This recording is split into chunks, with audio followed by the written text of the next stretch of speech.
আসসালামু আলাইকুম ভিউয়ার্স, আপনারা সবাই কেমন আছেন? আমি তো আলহামদুলিল্লাহ ভালো আছি। চলে আসলাম আপনাদের মাঝে আরেকটি নিউ ভিডিও নিয়ে। আজকে আমি আপনাদের সাথে শেয়ার করব মুরগির ঘিলা ভুনা, সাথে একটু আলুও দেব। চলুন দেখে নিই কীভাবে রান্নাটা করি। কড়াইতে সামান্য পরিমাণে তেল দিয়ে দিয়েছি। এখন দিয়ে দিলাম সামান্য পরিমাণে লবণ, হলুদ। এখন কেটে রাখা আলু ভেজে নেব। হালকা ভেজে নিলে ভালো লাগে আলু খেতে।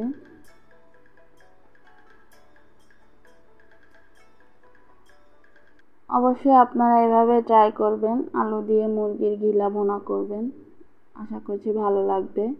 আলু ভাজা হয়ে গেছে, তুলে নিলাম। একই পাত্রে সামান্য পরিমাণে তেল দিয়ে দিয়েছি। এখন দিয়ে দিলাম তেজপাতা, এলাচ, দারুচিনি।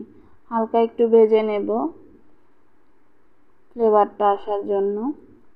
এ পর্যায়ে দিয়ে দিব কেটে রাখা পেঁয়াজ। পেঁয়াজগুলো আমি একটু বড় সাইজ করে কেটেছি আর একটু বেশি পরিমাণে নিয়েছি। এখন পেঁয়াজগুলো ব্রাউন কালার করে ভেজে নেব। এ পর্যায়ে দিয়ে দেব হাফ চামচ পরিমাণে আস্ত পাঁচফোড়ন। আপনারা চাইলে এটা স্কিপ করতে পারেন। পাঁচফোড়নটা দিলে খুব সুন্দর একটা স্মেল আসে, ভালো লাগে। এখন দিয়ে দিলাম আদা রসুন পেস্ট 2 টেবিল চামচের মতো। একটু ভেজে নেব, আদা রসুনের কাঁচা গন্ধটা চলে যায় একটু ভেজে নিলে। এই তো ভাজা হয়ে গেছে। এখন দিয়ে দিব সবগুলো মশলা। এখানে নিয়ে নিলাম হলুদ, মরিচ, ধনিয়া, জিরা, পরিমাণ মতো লবণ। এখন সবগুলো মশলা একসাথে দিয়ে দেব। ভালো করে একটু ভেজে নেব।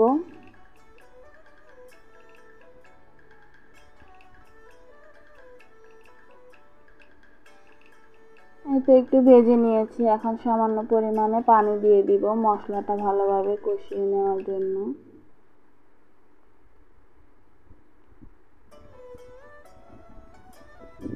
এ পর্যায়ে দিয়ে দেব টমেটো। আপনারা চাইলে এখানে টমেটো সস ব্যবহার করতে পারেন, আমি কাঁচা টমেটোটাই দিয়েছি। এই তো টমেটোগুলো ভেজে নিয়েছি। এখন দিয়ে দিব ঘিলা। আমি এগুলো ছোট ছোট করে কেটে হলুদ দিয়ে একটু সেদ্ধ করে নিয়েছি।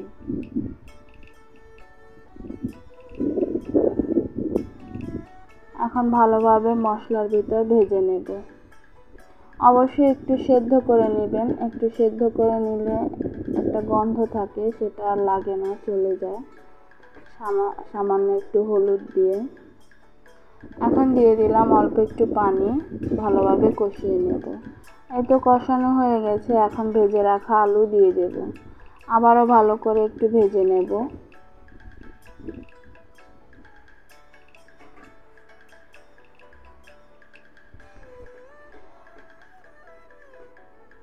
এই তো ভেজে নিয়েছি খুব সুন্দর করে, দেখতে পাচ্ছেন একটুও পানি নেই। এখন আমি রান্নার জন্য পরিমাণ মতো পানি দিয়ে দেব। আমি এখানে গরম পানি নিয়েছি রান্নার সুবিধার্থে, আপনারা চাইলে ঠান্ডা পানিও দিতে পারেন। পরিমাণ মতো পানি দিয়েছি। এখন নেড়েচেড়ে একটু চুলার আঁচটা বাড়িয়ে দেব। এই তো বলক চলে এসেছে। এখন দিয়ে দিয়েছি কাঁচা মরিচ আর দিয়ে দিব তেলে গুঁড়ো করে রাখা জিরে পাউডার। রান্না প্রায় হয়ে আসছে, ঝোলটা আর একটু কমলে নামিয়ে নেব। দেখতেই পাচ্ছেন খুব সুন্দর হয়েছে মাখা মাখা।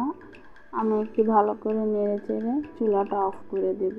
অবশ্যই আপনারা এভাবে আলু দিয়ে ট্রাই করবেন, আশা করছি ভালো লাগবে।